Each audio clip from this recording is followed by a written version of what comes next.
ایک یہودی بچہ تھا، میرے نبی کی خدمت کیا کرتا تھا۔ وہ خدمت کیا تھی؟ میرے نبی جب بھی مسجد نبوی میں داخل ہوتے، جب بھی اپنی نالین مبارک اتارتے، جوتا مبارک اتارتے، تو یہ یہودی بچہ دوڑ کر میرے نبی کے جوتے کو ادباً احتراماً اٹھا کے چوم کے ایک سائڈ پہ رکھ دیتا تھا، پھر میرے نبی کے جوتے کی رکھوالی کیا کرتا تھا۔ میرے نبی کے جوتے کو چومنے کے لیے، نالین مبارک کو چومنے کے لیے اگر اوپر چھوٹی موٹی مٹی پڑتی نا تو یہ یہودی بچہ فوراً ہی میرے کریم نبی کے جوتے کو صاف کر لیتا، میرے نبی کے جوتے کی رکھوالی کے لیے کھڑا ہے۔ میرے کریم نبی جب بھی مسجد نبوی سے باہر نکلتے تو یہ یہودی بچہ فوراً جوتا اتارتا، میرے نبی کے قدم مبارک پہ ڈال دیتا۔ جوتا پہنا رہا ہے، جوتا اتار رہا ہے۔ قربان جاؤں آقا کی امن پسندی پر، میرے نبی نے ایک دن بھی نہیں کہا تھا او یہودی ماں کے یہودی بچے کلمہ پڑھ لے، ایک دن بھی نہیں کہا تھا۔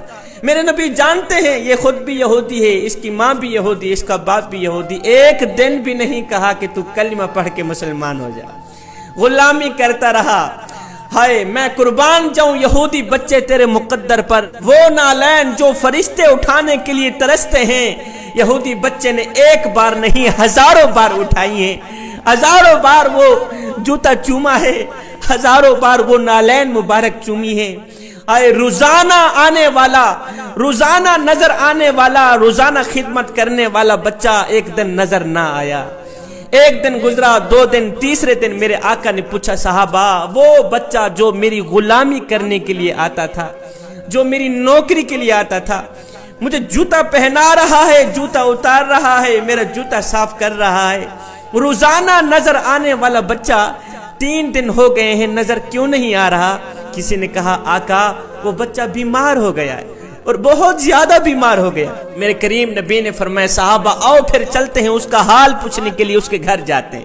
کسی نے کہا آقا وہ یہودی ہے، وہ یہودی ماں کا بچہ، یہودی باپ کا بچہ، آپ اس کے گھر اس کا حال پوچھنے کے لیے جا رہے ہیں۔ میرے کریم نبی نے فرمایا صحابی وہ مسئلہ الگ ہے، یہ دیکھ کہ وہ نوکر کس کا ہے، یہ دیکھ وہ غلام کس کا ہے۔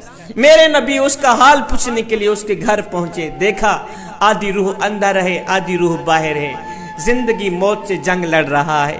میرے کریم نبی نے جب اس کی حالت دیکھی، میرے نبی نے فرمایا بچے ساری زندگی تو میری غلامی کرتا رہا، ساری زندگی تو میری نوکری کرتا رہا، ساری زندگی میرے جوتے پالش کرتا رہا، ساری زندگی مجھے جوتا پہناتا رہا، اتارتا رہا، ساری زندگی تو نے میرا دیدار کیا۔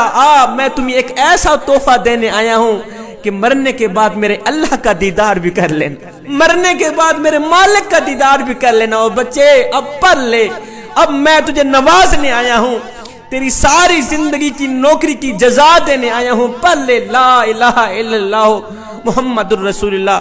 اس یہودی بچے نے اپنے باپ کی طرف دیکھا، اس کا باپ بھی یہودی تھا، باپ نے بچے کو دیکھ